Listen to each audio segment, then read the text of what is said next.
start taking up a lot every week to the computer. Okay. All right. All right. This meeting is being recorded.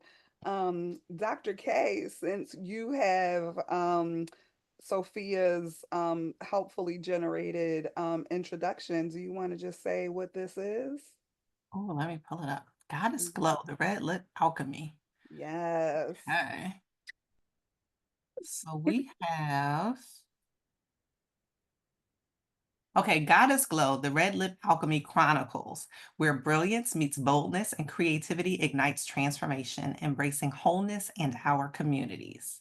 Welcome to Goddess Glow, the Red Lip Alchemy Chronicles, a sacred space where hold on, this is the old one. No, hold on, we got to go to the new one because we edited it, didn't we? Hold on, let me go to the one that I texted y'all. Mm-hmm. Okay. Okay, so Goddess Glow, the Red Lip Alchemy Chronicles, where brilliance meets boldness and creativity ignites transformation, embracing wholeness in our communities. Welcome to Goddess Glow, the Red Lip Alchemy Chronicles, a sacred space where Black femmes and African descended creatives, we edited something in here. Black femmes as African descendants creatives. Okay. Mm-hmm.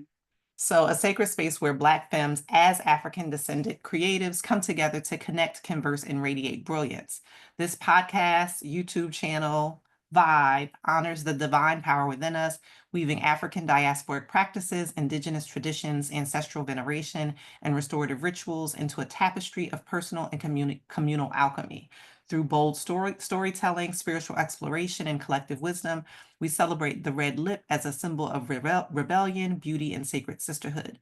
Join us on this journey to celebrate our power, honor our ancestors, and glow unapologetically. Black heart, 3 stars, red. Yes. So I think we should probably print that and put it in our soul book. Yes, that's a We good can idea. also have Yeah, it or on write it, hand. or yeah. Mhm. Yeah.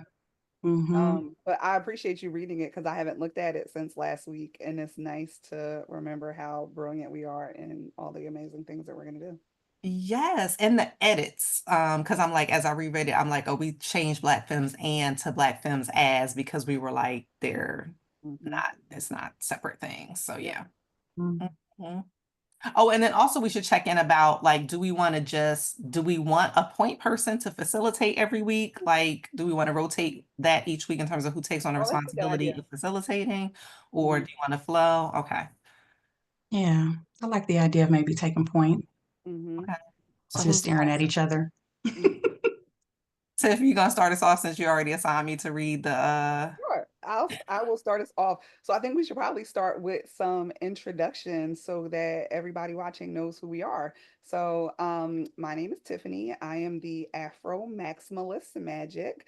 I am the daughter of Kathleen Small Johnson, who was the daughter of who I call the original Kathryn Bell, or OG Kathryn, who was the daughter of Serena Smallwood. And it's helpful for me to anchor myself in that maternal lineage because it is a lineage that has a lot of trauma tied to it, but it is also a lineage of powerful women and beautiful women and brilliant women who were survivors and leaders and innovators. And so those are some of the things that I want to tap in kind of as I work on getting my goddess glow on. I identify as she, her. I am a healer. I'm a researcher. I'm an advocate for child health and equity. And I am on a journey as a healer, healing herself. And so I wanted to start this project for me personally so that I can tap into my inner goddess as I am on my journey of trying to heal myself and heal my community. And what better way to do it than to surround myself with other beautiful and bodacious and fantastic Black women? So, my biological sister, my sorority twin, who has always helped me on my journey, and then my chosen sister, who is mostly here just to bring the sexy vibes. And so I'm looking forward to doing this with you guys. And so I will popcorn and pass it to Ebony. Um, um, hello. Yeah, I'm Ebony Chambers, also use McClinton. And I use the she, her, and they, them, and he, him. All I always written say it down. as a joke, but also I embrace all of the Mhm, different aspects of who I am, my femininity, my masculinity, mhm. my themaninity. And just recognizing that, you know, every day and even through the day, something different shows up in who I am, and I embrace the y'all. Um, in grounding myself, I am the mother of Kathryn Renee Rogers, or not the mother. My mother is Well, sometimes Kathryn you be Renee mothering your Rogers. mother, so it might be both hands. Yeah, This is true. This yeah. is true. And just really proud to come from a woman who is so smart and so loving, that and has really just grounded me to be who I am now. And I just have so much gratitude for that as she continues to be here and shape me. Let's see. I also go by Ebony Flow. And that is because I believe in the flowing of energy and the flowing of all that comes my way, and all that leaves is all written as it should. And I love that about the openness that I have of being able to hold all of those things to be true for myself. I'm gonna pass it to Dr. K. Hello, everybody. Okay, first of all, how did I not know or remember that your mother's name was also Kathryn? So I love the Kathryn connection that we have. So I am Dr. Kathryn Sophia Bell. I am a Black woman who did all the things Black women are told we were supposed to do. I got all the degrees. I was in the church. I got married. I had all the kids. I got all the certifications. I had it all. And I felt trapped by all of it. So I liberated myself. I left the Black church at the age of about 30. I left a 17-year marriage about 7 years ago. And I left the academy after a 20-year successful career in the academy as a tenured philosophy professor with affiliations in African American and diaspora studies and women's and gender and sexuality studies. And I did that in 2023. So I'm about 2 years out from that liberation journey. And so now I run La Belle Vie Academy, and I basically have like three tracks with that. So the first one focuses on La Belle Vie writers, where I'm still a writer, I'm still a scholar. I still do public speaking. So I have my books behind me, and I'm working on another book now on Audre Lorde. And so La Belle Vie Writers is a space where I support Black women and women of color who are on their writing journeys. And I often say I help Black women and women of color in the academy who want to navigate being in it. And I also help Black women and women of color who want to get out of the academy if they want to navigate their way out of it. So that's what La Belle Vie Academy focuses on. Then I also have a kind of more interpersonal path looking at happily unmarried or delightfully divorced and erotic empowerment, where I'm working with like high achieving, again, Black women and women of color who are unhappily married and want to get happily unmarried and delightfully divorced. And I help them on that journey.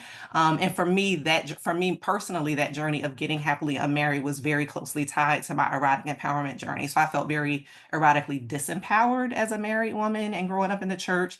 And I was able to tap into erotic empowerment post marriage and my happily unmarried journey. And the naming of that comes from Audre Lorde's uses of the erotic. The erotic is power, where she talks about the erotic as a source of not only sensuality and sexuality, but also creativity and our sense of purpose and artistry and things like that. And then finally, we have Professor K, which is my Hey, femdom hey, slash hey, hey. findom journey that I am on. Being a professor, a professional dominant, right? Female dominant or feminine dominant. And so there I'm really leaning into and embracing all of the femdom energy that I've always had, that a lot of Black women have and are socialized to repress and suppress and hide and discard. And it's just like I'm leaning hard into that energy and being compensated well for that energy. And so with that, I'm really focusing in on like the sapiosexual element, the professor persona, right? Like, so there are a lot of people out here playing professor as femdoms, but like I'm that girl because I did it for 20 years.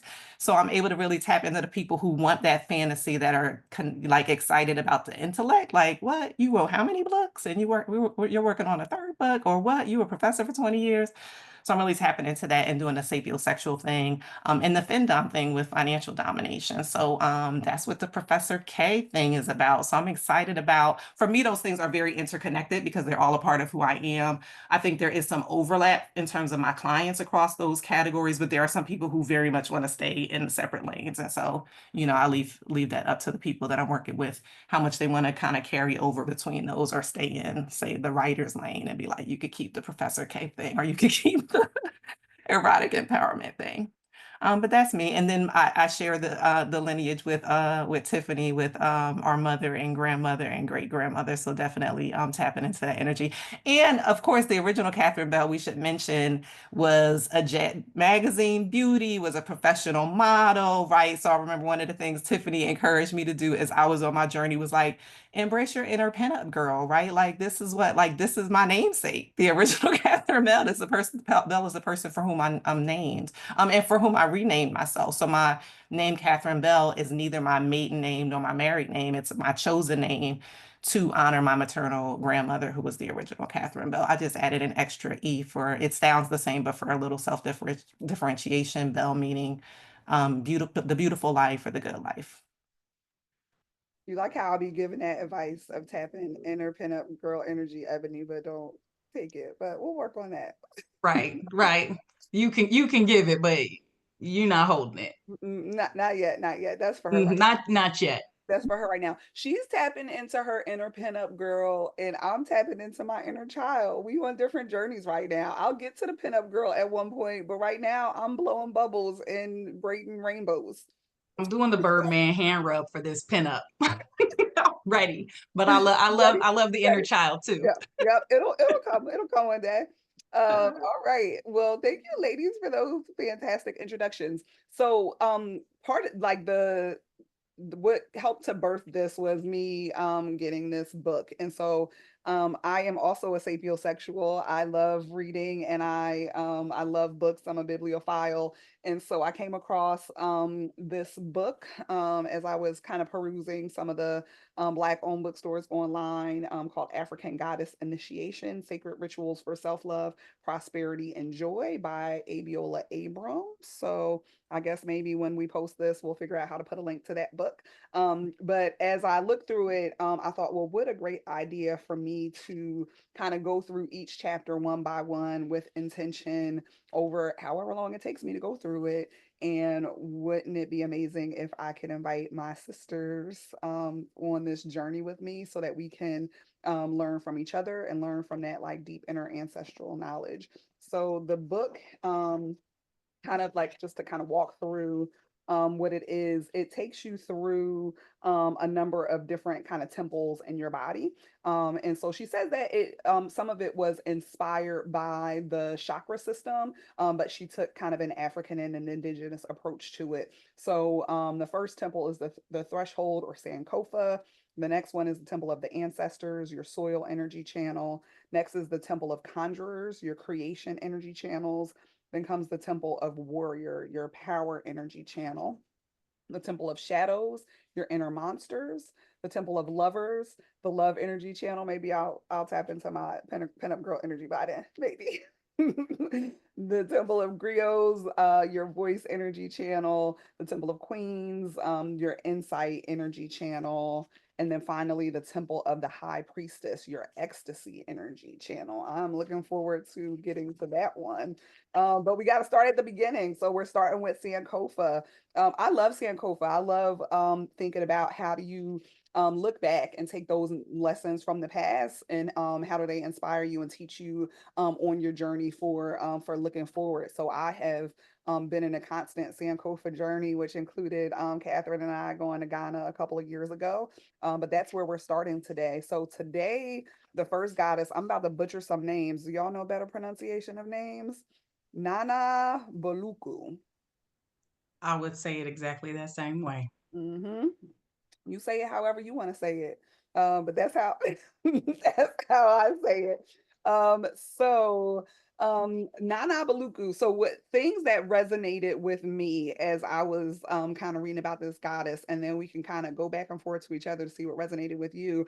But I love that this is she's the creator of the universe, the mother of all mothers, and the grandmother of all Orishas, right? So she's like the baddest of all bad bitches. And I really love that about her. One of the other things that really resonated to me was that she birthed twin creator gods.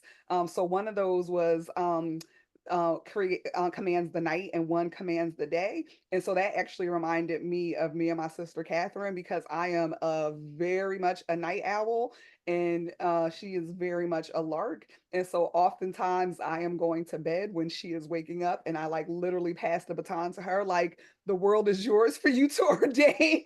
Let me know when you're going to bed and I will take over.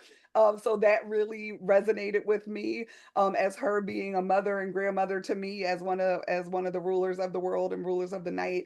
But what I also loved about her that made me think about Kathryn was, after she created these spirits to rule the world, she's like, okay, I'm done. I'm retired. Y'all got this. Y'all can handle it.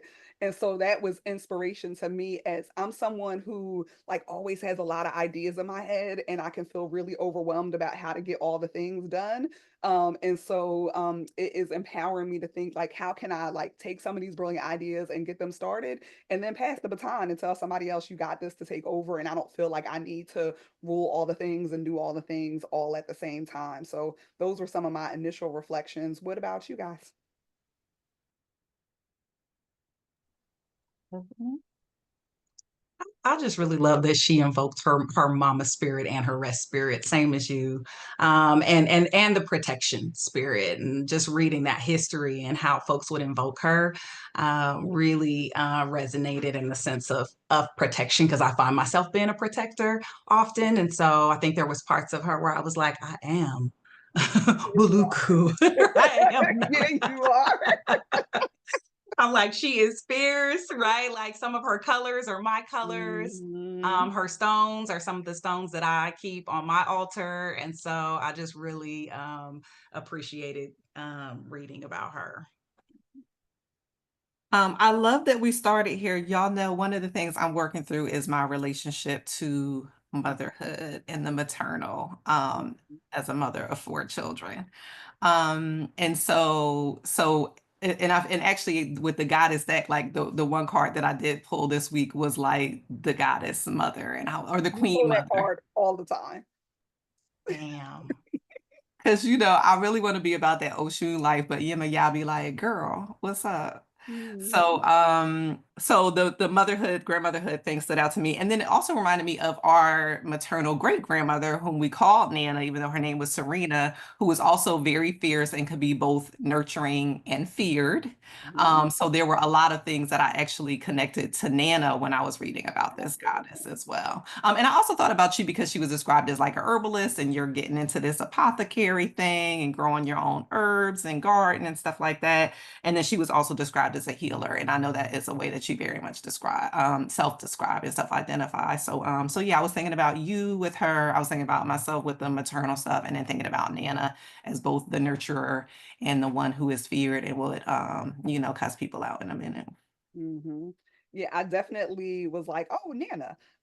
This is definitely Nana." Even when you look at some of the images, like the one in the book and the one on the card, as well as some of the images online, it's like it's Big Mama energy, like our Nana gave us. So I definitely thought about Nana, and definitely been thinking about that herbalism. So Ebony kind of already is an herbalist, so I would love for you to share a little bit about your journey as an herbalist. But that's one of the things, as we are, this book is inviting us for how we can honor each of these goddesses, and the goddess within us, is thinking about how we nurture ourselves and how we can use herbs as one strategy for nurturing ourselves. So I'm happy to kind of share what I am going to start doing. But Ebony, I would love for you to share with us how you've already been embracing your inner herbalist. Yeah.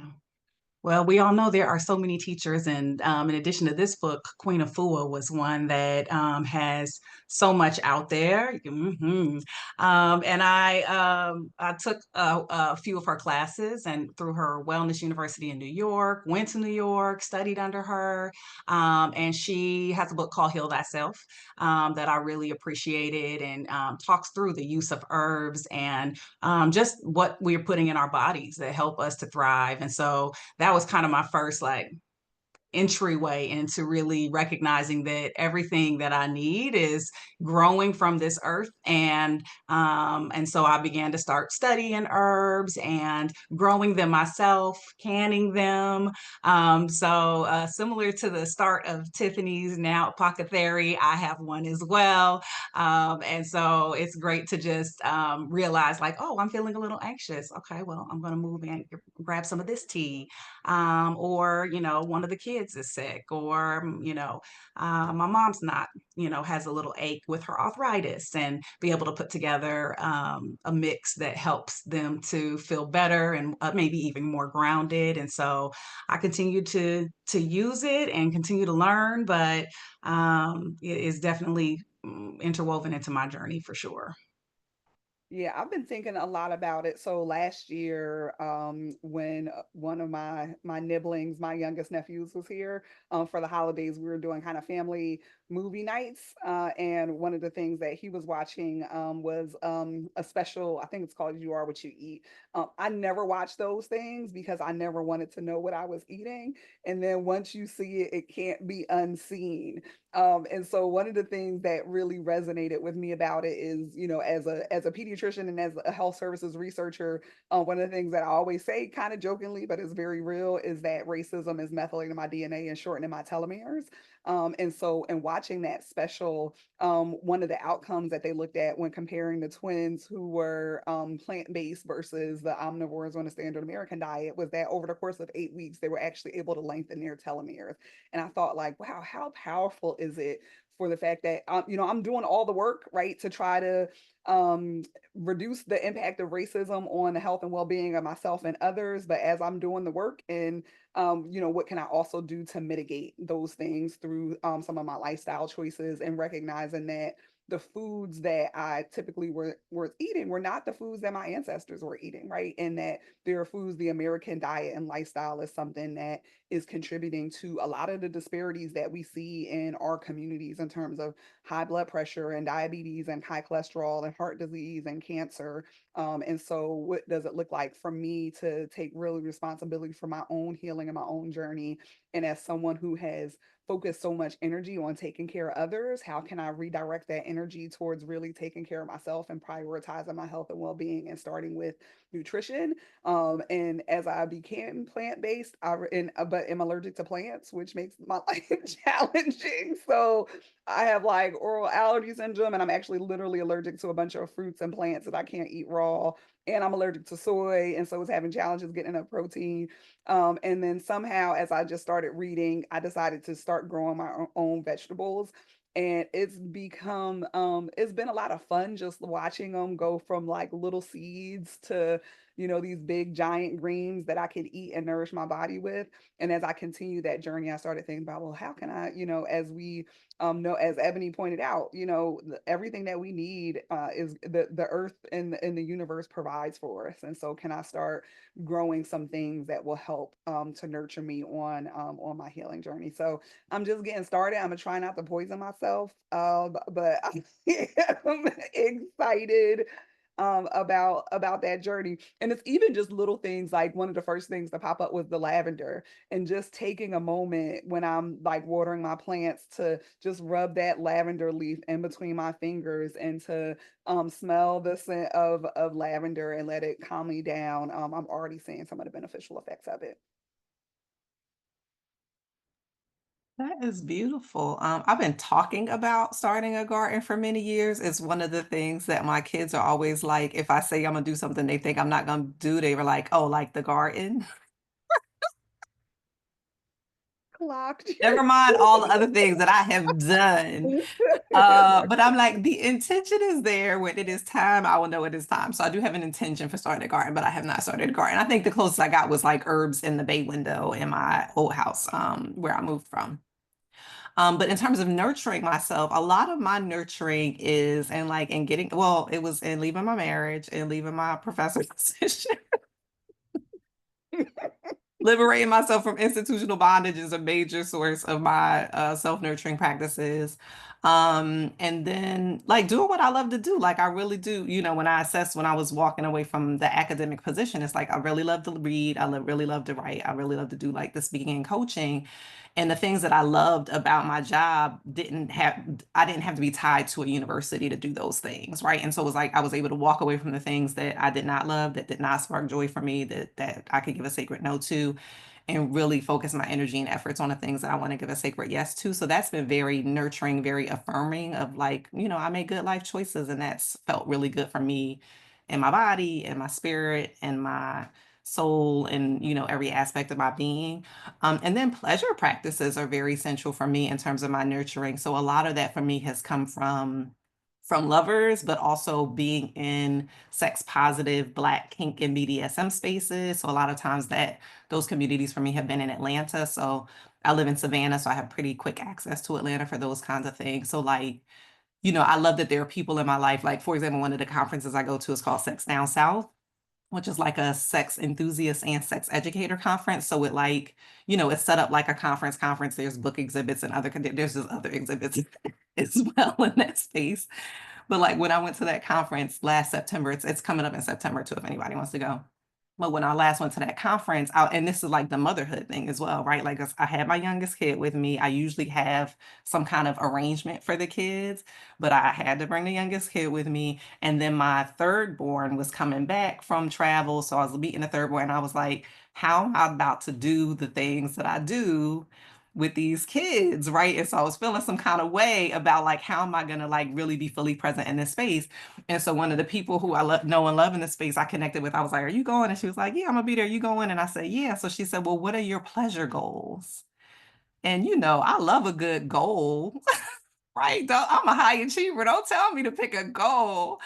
So I picked my pleasure goal and I shared it, and she was my accountability partner. Like, we're gonna make sure that this thing that you want is gonna happen this weekend. And so it was like it nourished my body, it nourished my spirit. I was able to let out primordial screams. I was able to tap into like the voyeurism and the exhibitionism and all kinds of other things. So pleasure practices, that's a long way of saying pleasure practices are a huge part of the way that I nurture myself. I love that. I feel like we need to set some pleasure goals. Okay. I know your inner child, Tiffani, and also Mhm. you can do both. Yeah, I Both can deserve happen. pleasure. I deserve the past, present, and future me deserves all those things too. So I do love that, and I accept the challenge to reflect this week on what some of my pleasure goals are and how I want to meet them. So thank you for that, Professor K and Can I Ebony. actually ask a question? Not ask a question, but like invite you to think about and reflect on how the inner child work and the pleasure goal doesn't have to be mutually Right, exclusive. they And can go you know together. this Yeah, better than I anybody as do. a I do. pediatrician, Yeah. that children are very like unashamed in exploring their Mhm. bodies and pleasure. Like we're socialized and taught to have shame associated with our bodies, but that's not like how we are as children.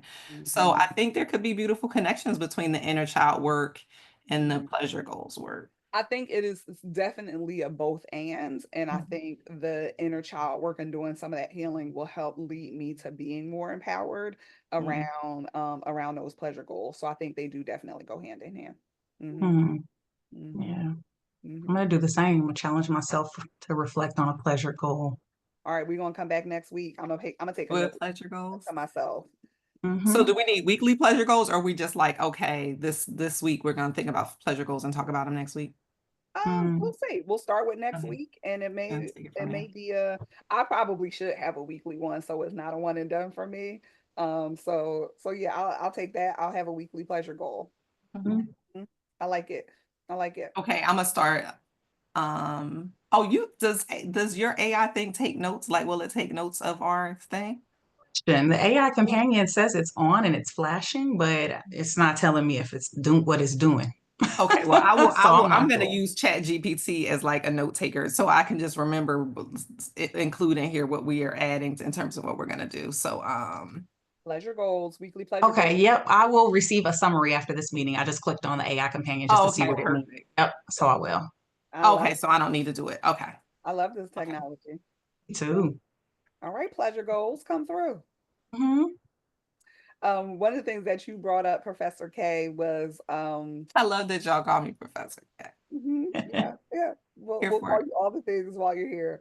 Was thinking about just like ways that you nurture yourself. And so you talked about it kind of globally, Mhm. but can we reflect on this past week as we are tapping into our Nana energy? What did you do to nurture yourself this past week? And what are we gonna do next? Oh, my nurturing this week, it was resting when I could. I've been staying up later than usual, and part of it is like I've been going down rabbit holes of curiosity, and I don't, instead of like cutting off, I'm like, oh, but one more thing, and let me look at one more thing. So I've been staying up past my bedtime, but then I've been kind of napping and doing other things to make up for that.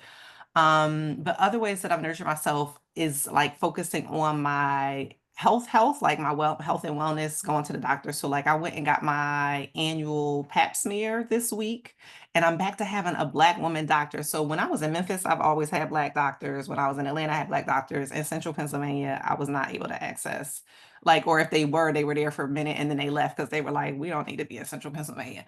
So I didn't really have Black doctors up there. So I went to the GY get my annual pap smear, and she was amazing. Like she took care, like everybody, the front staff were amazing. The nurse that kind of did my initial kind of intake and like glucose prick and all of that kind of stuff and ask, and she started out, with all her questions, she's like, we listen and we don't judge, right? And so she's asking about like sexual partners and if you use condoms and all of this other kind of stuff, and do you want condoms? And so that was really good. And then I told her about some of like the erotic empowerment stuff that I'm doing. And she was like, oh, you're my kind of people. Like, do you have any business cards? So I was able to give her a business card. And so we'll probably connect like outside of that space.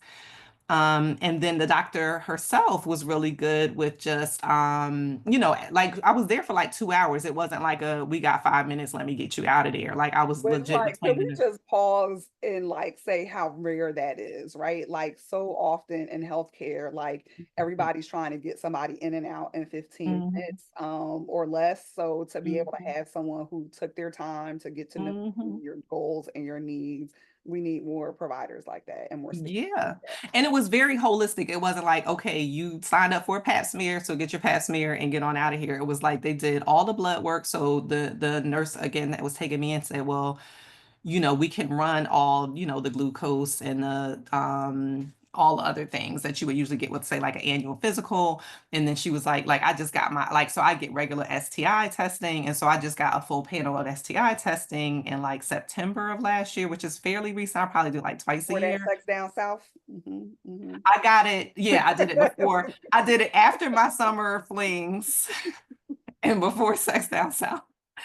Um, and so I had just gotten a full panel of testing, but she was like, well, you can run it, you can get the full panel of testing again with the annual pap. So I was like, well, yeah, you're drawing the blood anyway, so let's go ahead and do it again. And that'll be good ahead of because I'm going to like another thing in February in Atlanta. So I got that. So I got the STI testing. I got the other like general, like, physical, annual physical kind of testing. I got a breast test. She set me up to get my annual mammogram. She was like, I'm due for a colonoscopy. So she put in a referral for that. Like it was a very holistic, like, what are all the things that we need to take care of for your overall health and wellness? Not just like, let me get this swab for this pap smear. And then I told her that I have fibroids. Like I didn't have them when I was younger. I didn't get them until my youngest was like maybe 10, like maybe 10 or 12 years after my last pregnancy. And so I'd gotten when they did an ultrasound to see if they were there the first time, and there was a measurement And then maybe a year or two later, right before I left Pennsylvania, I said I wanted to get another ultrasound to measure to see if they had grown. And this was like a white, maybe nurse practitioner. And so she was like, well, if it's not really bothering you, there's no need to measure it. Like, what's the point? Because it's not. And I was like, because I want to know. Like, so I had to advocate in order to get the second measurement. Whereas with this doctor, as soon as I said I had fibroids, she was like, okay, we need to bring you back in 2 weeks to get to see if they've grown from the lab. Like, that was like her immediate response to it. It wasn't like, well, is it bothering you or what's the symptoms? It was just like, oh, if this is a thing, like let's measure and see what the status of it is. So that was like, it was like, again, a very concrete kind of physical wellness and self-care thing. But so I was nurturing myself and finally getting that set up because again, I've relocated. So I'm setting up all my, doctors and network over again. But I felt very much nurtured and cared for by this Black woman gynecologist. So gratitude to her and the nurse and the office staff in there because they were fabulous. Shout out to Black women for being so dope. Yeah. What about you, Ebony Flo? What did you do to nurture yourself this week? Well, I took a sabbatical in December and I came back last week. So I had a month off.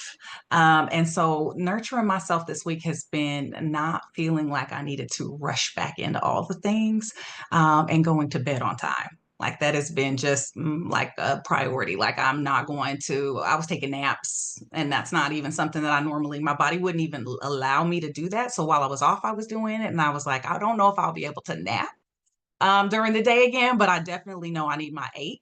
And so I've been really very mindful, very demure about making sure I got to get those 8 hours of sleep.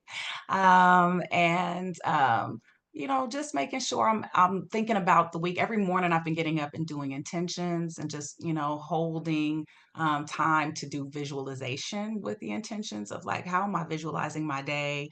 Well, what joy am I bringing in? Who do I need to check on? Who do I need to give some extra love to, and how can I give some extra love to myself? So that's been some of the little small ways I'm trying to manage this month because it's busy. So I know I'm just trying to prepare for it while balancing it out with lots of love. I love What that. about you? I was definitely one of the people you checked on. So thanks for checking in on me, Bill. And that's what's really been helpful with the visualization because I'm laying there and before I get up, before I check my phone, before I'm doing anything, I'm just like putting folks in my mind. Like, I'm like, who's coming up? And you came up in my morning meditation. And I was like, okay, I'm checking on Tiff today. And it gives me some intentional opportunity because, you love all your people and then the day gets away maybe because you didn't hold any intentional time, folks aren't coming to mind, but they really are. They're just kind of in that unconscious state. So I love being able to do the visualization because it brings them to my conscious and then it allows me to be more intentional in my practice. I love it. Well, thanks for checking on me.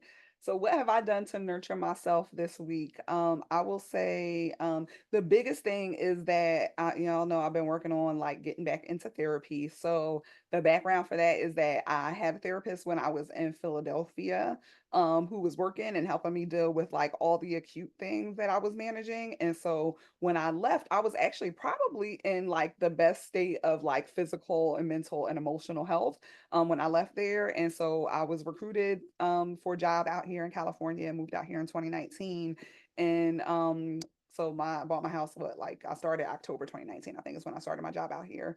But one of the things that I was intentional about doing was trying to get set up with a therapist when I first got here because I was like, okay, I dealt with all the acute things and I'm in a really good space. And so being in a good space is the perfect time for me to do a deep dive into like all of the past trauma and adverse childhood experiences and all of the root causes. So like I can deal with those things. I'm somebody who's really good at compartmentalizing. So like I can put it in a box and put a lock on the box and put it in the closet and put a deadbolt on that closet and lock it away and act like it's not there. So I was like, well, this is a great time for me to do that. And so I had some, unfortunately, like my first therapist that I tried here was not a great fit. And then I got another one who was a really good fit. But then by that time, the pandemic happened. And so there was increased mental health needs across the community, and she can only see me once a month. And so I found that for somebody who compartmentalizes, it was really hard for me to like dig all that deep stuff out of the closet and open it up, and then like just have a month to sit in it and not have any like resources or tools in between to deal with it. So I stopped going to her, and then I found another therapist who was just really caused a lot of harm. And so I was like, okay, I'm done. I'm done. Like, I need a break from therapy because it's too much work, and it's easier to just keep everything in the boxes. And now I'm also in a better space where I've been doing things that have felt less hard, like therapy, and working on art therapy and using other tools, and travel and other tools for self-exploration and for healing. And now I'm in a place where I'm like, okay, I'm ready to start again. And so my approach this time, instead of like finding somebody, waiting a couple months and realizing they're not great, and then starting again and waiting a couple months and then just starting again, was to take the Professor K um, polyamorous approach to it. So I like reached out to a whole bunch of people, and then I did like kind of what I would call speed dating, and had a bunch of initial consults with a bunch of people, and then narrowed it down to three, and then kind of did three full hour-long therapy sessions with different people. And so like that's been a lot. Like three therapy sessions within like a 7-day time frame, and like having to like open up all that stuff for all of those people has been a lot of work. But I would say that like it's the nurturing work that I need in order to be able to move forward. And so I've been doing that work, and then ways to kind of hold space for myself in between some of my practices. I've been like getting out. The weather is kind of great here in Southern and in Northern California, where it's in like the high 50s, low 60s, but sun is shining, not particularly cloudy. So just getting outside, getting fresh air, going for walks, having some silence and some alone time has been really good. Taking hot baths has been pretty good. I got a massage. And then another thing that I've been doing is I created a Zen zebra room in my house. Maybe we'll do one of these things from my Zen zebra room. But the thought process behind that is like there's this book that says zebras don't get ulcers. So you watch National Geographics, and the zebras are out there chilling in their dazzle. That's what you call the herd of zebras, is the dazzle. So they're chilling in their dazzle, and then a lion comes along. And the lion, well, usually actually a lioness, because they're the ones who actually do all the work, just like in human society. So the lioness comes along, and she's got to feed her family. So she's coming for one of these zebras. So the zebras are running and they're being chased, and eventually one of them gets got. Hopefully, it's one of the zebras in a dazzle that you don't really fuck with. But one of them gets got, and circle of life. Now the lioness can feed her family, but all the other zebras in the dazzle that didn't get caught, they're all safe now. So instead of like sitting in their trauma and having a meeting about what are we going to do about these lions that's out here chasing us, and like being hyper vigilant, like on the lookout for the lions. In the videos that you see, they literally shake off all that pent up adrenaline, and then they go back to grazing as if nothing ever happened, and they move on with their lives. So I created this space in my home that has like zebras doing yoga and all kinds of silly things to remind me that, like, yes, I'm going to face stressors. Some of them feel life threatening, some of them are life threatening, many of them aren't. And what can I do to, instead of like holding on to all that stress and holding on to that trauma, how can I release it? So after my therapy sessions, I've been going in there, and I usually will like put on Lion King and like do the full like and I'll do my like, and it's so ridiculous that even if I'm crying when I start, I can't help but laughing at myself. And I feel better, and I spray some things to cleanse my aura, and then I move on and go about my day. So those have been some practices for me this week that have been helping me to just nurture myself as I am digging deep into all of these other things. That is beautiful.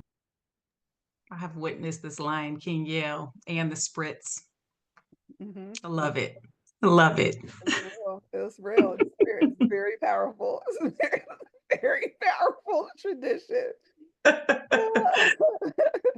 All right. Well, with this African Goddess Initiation book, in addition to reflecting on the Goddess of the Week, we also have a weekly assignment. So this week's assignment was, as we celebrate traditional new rituals, that it's important that we record our knowledge, because it's going to be important so that as we begin each new cycle, we don't actually have to just start completely fresh, but we can really build on what's come before. So how can you create spaces to record those things that you're going to build on? So this week's ritual was to create a goddess soul book, to be a sacred place to record all of our personal magic. So in this soul book, we're going to be able to put the different goddess profiles of the goddesses that we're going to be learning about every week in this book, any ruminations, spiritual knowledge, dreams, affirmations, herbal recipes. So maybe Ebony will give us some recipes, and I'll come up with some as I work on my apothecary. Any prayers, meditations, root work spells, or magical ritual practices. So did everybody do their homework? Does everybody have their journal? Their goddess soul book, sorry, your goddess soul book. All right. Yes. Okay. How you got your picture on your goddess soul book? Hold that, run that back, and hold it next to your face. Yeah. Ebony has a selfie on her soul book. Yep. So funny enough, I had to empty my entire closet because I'm getting them completely redone. So like stripped the walls we demoed last weekend. And in the demo, I found this and these that my partner got me. I don't even know when he did, but they were in the closet in a Target bag. So I was like, and then I did my homework and I was like, this is it. This is what I'm going to use. So it came right on time, even though I think he probably gave it to me a year ago. Yep. Perfect. Yeah. Perfect. Hmm.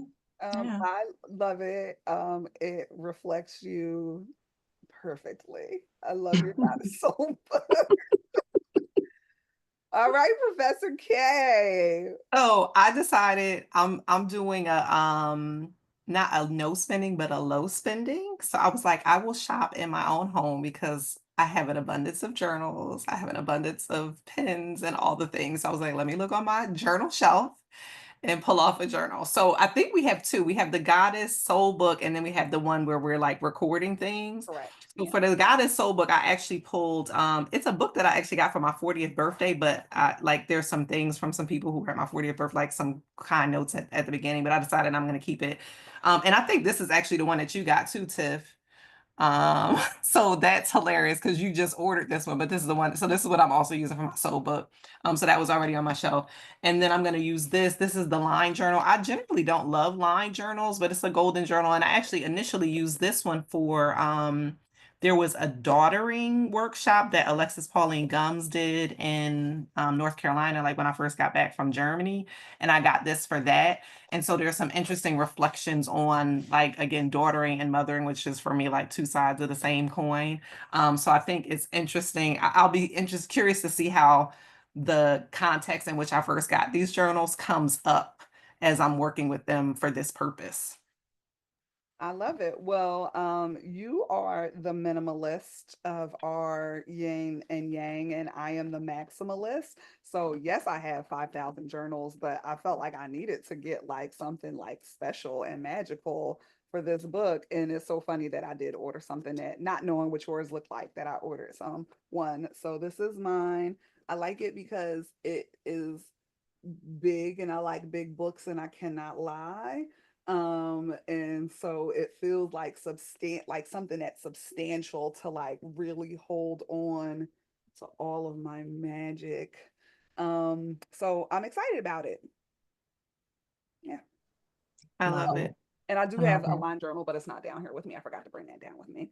But yeah, so I'm excited for us to record. The first thing that I put was, so also being a maximalist, even though I got the cards, I ordered another like mini set of the cards so that I can like glue them into my journal and reflect on each of the goddesses.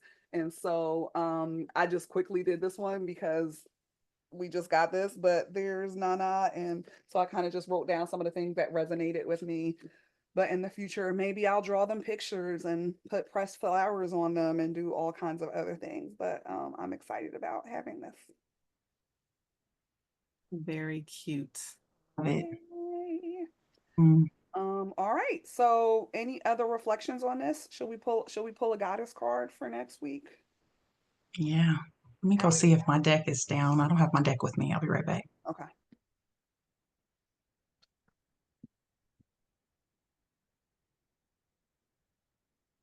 Shuffle my deck up a bit. How many should we pull? What are you feeling today? You I'm feeling good with one because one we're each card gonna pull? pull one, and we'll Mhm. probably there'll Yeah, probably be some resonances across all it three. might. And I might pull a card for you. You might pull a card for me. We might pull cards for Nana. Who knows what's gonna happen.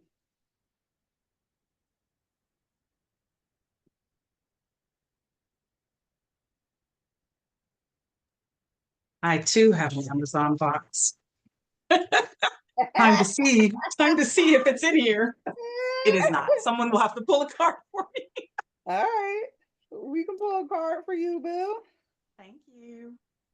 One thing I'm realizing too in reading, so I read maybe yesterday, Mm-hmm. like the Yeah. last 2 days. Mm-hmm. And I was like, oh, I actually would rather read like on the weekend so I can like focus on that person all week ahead of our Yeah. conversation, Yeah. instead of waiting until like Thursday or Friday. So that was just something that I was like, oh, actually, it would have been nice to kind of Yeah. sit with the reading for the week, for the whole week, which is what Ebony initially suggested when she was like, okay, sometimes there's stuff you got to do for the whole week. But so basically you were right, Ebony. Yeah. Because And listen, I may have been, but you know when I started mine on Wednesday. So I actually, as soon as I did it, I said, damn, it would have been real nice to have started this on Saturday, especially with Yeah. the visualizations and just making sure I create gratitude and space for the gifts that this goddess is bringing into our Yeah. conversations and into our lives. And so I definitely will be checking in on my next chapter. I definitely honored her with coffee this week. I know, Tiffany, you did. I definitely did this morning. I still have my mug, and I was thinking about her while I was drinking my big old cup. I was Coffee like, and I can't do nothing with that tobacco, but I can, I can But that definitely also honor reminded us well, reminded me, I say us Nana. as if me and Trina think the same way. But our Nana, our great grandmother, like grew up on a tobacco farm. And so that also resonated with me and thinking about that for her. And she loved coffee, not whiskey and rum, but she was more vodka, She wasn't was a she? She was gin a vodka. drinker. She was Oh, a gin gin. drinker. Yep. Gin. Yep. Tiffany's the family historian. She Nana. knows. Nana resonates with my gin spirit. Yeah, she does. I drink gin now in honor of her.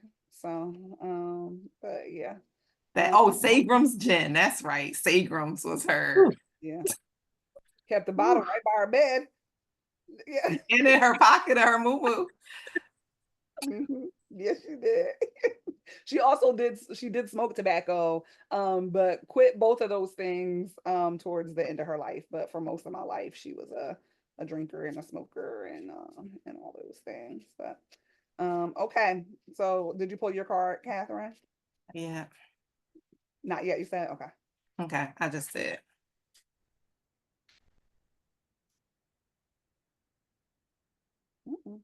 All right, my card just pulled itself. Yeah, that.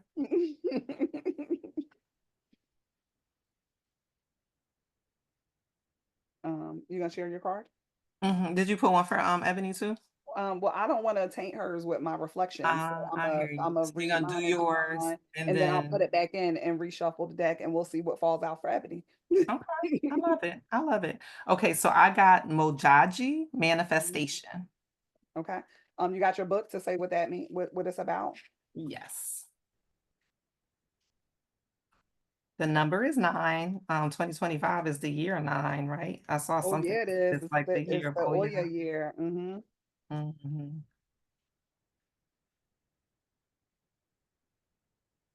Okay, goddess of manifestation, from South Africa. The temple is conjurers. The element is water. Tiff and I are water elements. What's your element, Ebony? Fire. Fire. Yeah, it is. Of Fire course it and is. desire. Yeah, it is. Okay, so goddess Mojaji is the hereditary reign queen of South Africa's Bolo Bedu people. A matrilineal queendom. Her daughters dance to the frequency of rain. Her guidance, showers of blessings are yours. You are a rain maker. Okay, hold on. I Yeah, have to you do this. are. Make it rain. Okay. Making it rain is not a reaction available Me in. with right. I've got my gun. It's She needs to my make add it it. rain gun. Mhm, Just in my hands mhm, pretending. mhm. Okay, you are a rainmaker, master manifester, shapeshifter, alchemist, and sorceress. Open your hands and your heart. I Yes, I love received it because this. we're doing lipstick alchemy and your Yes, alchemist card came up. that part. Mm. Embodiment, yes, make it rain. You are manifesting big. This has been a long time coming. You are co-creating with spirit.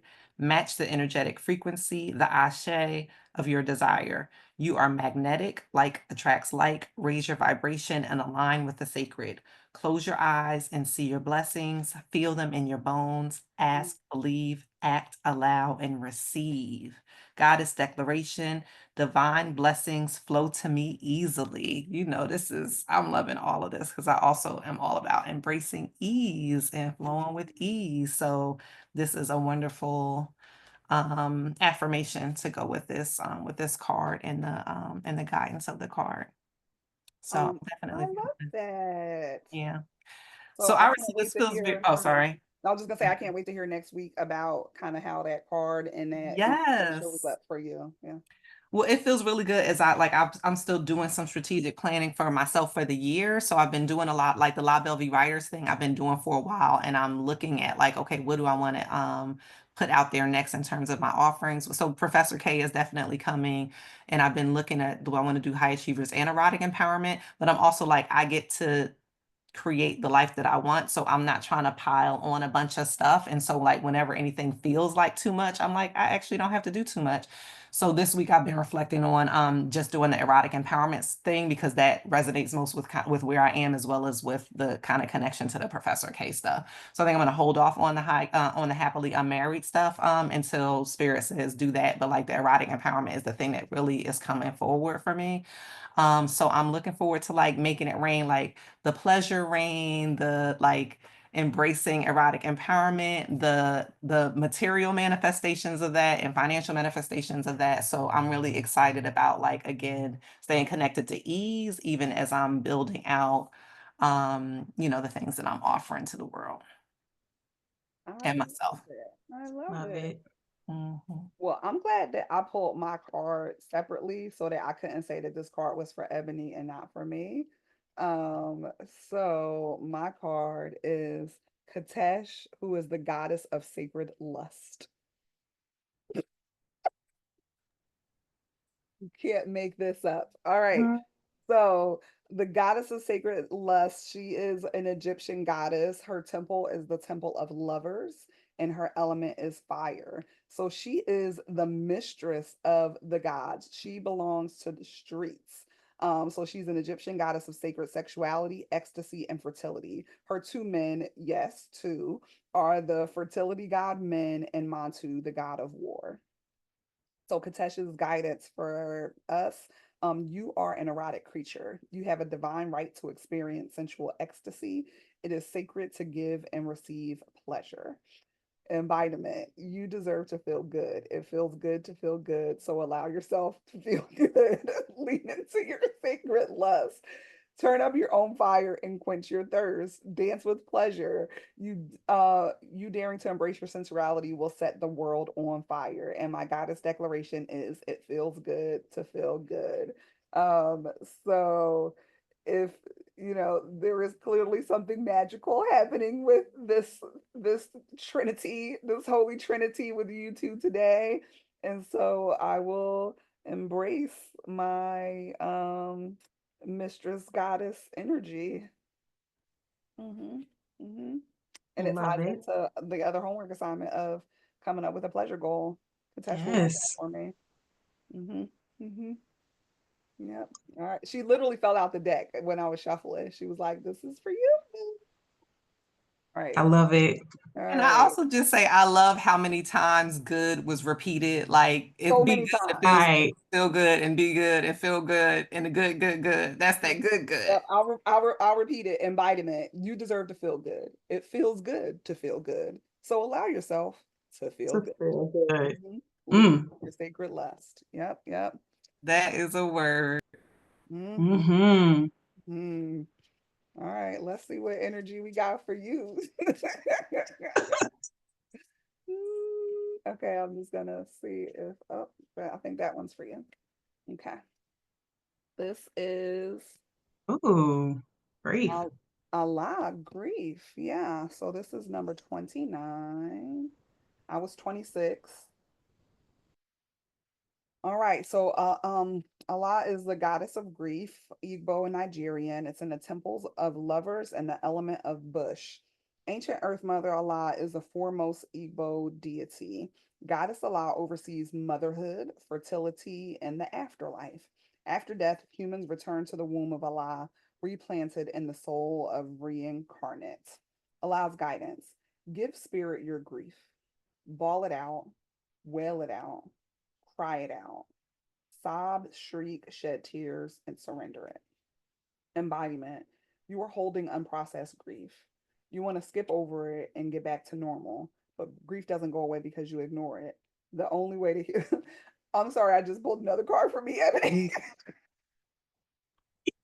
Right. Yeah, you got my card, I got yours, but it's fine. We go switch it up this week. What happens when you let other people's energy pull Right. cards for you. You gotta pull your own, boo. I'm gonna listen to spirit. I'm gonna find a way to. You are holding unprocessed grief. You want to skip over it and get back to normal, but grief doesn't go away because you ignore it. The only way to healing is to walk through it. Losing a loved one is the ultimate heartbreak, but you are also experience grief after breakups, job loss, and disappointments. Self-love and self-care are required. Ask for support, be gentle with yourself. And the goddess declaration is I am supported by my loved ones, those who are seen and those who are unseen. So tell me how you feel about that card, Ebony. Does any of it resonate with you, or was it just me pulling for me again? I feel like that was yours, but I'm trying to receive it. I worked through some grief in like September and October. I just had moments where I would just be driving and all of a sudden I would just have this big release. Mm, And that's when I was like, okay, time to get back into therapy. What's coming up? And I did a lot of processing around it and kept naming it as grief. And that was really helpful for me. So I'm surprised to see it come back up because I feel like I did a lot of shedding and releasing during that time and a lot of conversations, not just with myself, but with my husband, around what really recognizing what I was grieving. And so uh, I don't know, maybe there's more. Maybe mhm, there's more, but mhm, not that I can pinpoint just mhm, right yet, but I'm gonna do some reflection on it for sure. mhm. All right, I love this. It's so good to see both of you. Oh, Um, same. did Sophia's tell us we have any closing activities we're supposed to do in honoring our Red Lip Alchemy? I don't think so. You want me to ask? Well, I don't feel like so. I don't feel like the chat can tell us what our closing Mm-mm, ceremonies mm-mm, are. nope. Like you tell it what to do. It don't tell us what to do. Amen and Ashe. All Uh-huh. right. Well, it sounds like we are fabulous. The Is what moral of the story is we're fabulous and amazing. Mhm, mhm. Mm-hmm, That's what mm-hmm. I'm hearing. And we've all done some good jobs nurturing ourselves this week, and we will continue to tap into that Nana energy and continue to nurture ourselves. We are gonna work on reading about the next goddess starting this weekend so that we can have a full week to really sit with it and give them the time and attention that they deserve and that we deserve during our reflections for this week. And then we will also work on pleasure goals and come back with our pleasure goals as well as honoring the cards that were pulled. I think I'm going to actually put all three cards because I think sometimes cards that other people pull when you're in space together can apply to you. So I'll pull the 9, the 26, and 29 and reflect on all three of those over the course of this week. So, Mm-hmm, mm-hmm. I love it. any Yeah. other final thoughts for today? Oh. I feel It's like good to see y'all. we need a like a Avengers Unite type of, something. Sign off or something. Exactly. I'll think about it. I like closing. I mean, this is its own closing ceremony, though, closing with the card pulling and, notes for the upcoming week. Yeah, maybe pull a little bit, well, we have the cards we pull for ourselves. We might, if there's folks that are listening, maybe pull one more card for for whoever's out there listening, and maybe that might resonate with whoever's whoever's listening in. That way there's four and they can pick and choose their own adventure, but as we're getting it. I know. Ebony is one of my friends who talks the most shit, but is one of the most nurturing people beneath all that shit talking that she does. It's so funny because we're the Cancer sunshines, Yeah. but you're more nurturing than me, I think. You Well, think? I think the difference is that you have humans who you actually have to nurture.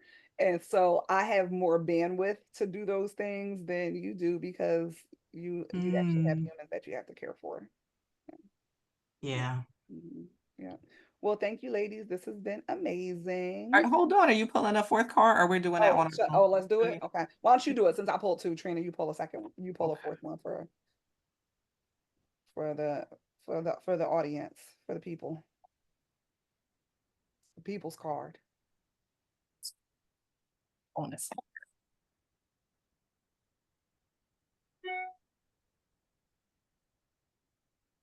And next week, I'll figure out how to turn my notifications off so that I'm not constantly dinging. That was the first one I heard. It's like the seventh one of. Okay, so this looks very you, Tiff, too. It's Inkosazana, celestial alignment. And the number is Rainbow. 41. All the rainbows. Let's see. Okay, goddess of celestial alignment, Zulu, South Africa, temple high priestesses, element water. Inkosazana is the healer of healers and the teacher of teachers whose love for humanity makes the corn grow. She dwells in foamy waters, but is known as the heavenly princess. As above, so below is celestial alignment. The guidance is your natural path is to be in alignment with your own divinity. No one can take from you what they didn't give you. The embodiment. How do you want to feel? You think often about what you want, but goddess energy speaks to us in feelings. Celestial alignment is being in sync with the energetic feeling, the frequency of the sacred. Everything that you desire is in that frequency. Match it with your feelings. That is the energy of the goddess. Goddess declaration. I am always being guided in the right direction. I love this one too.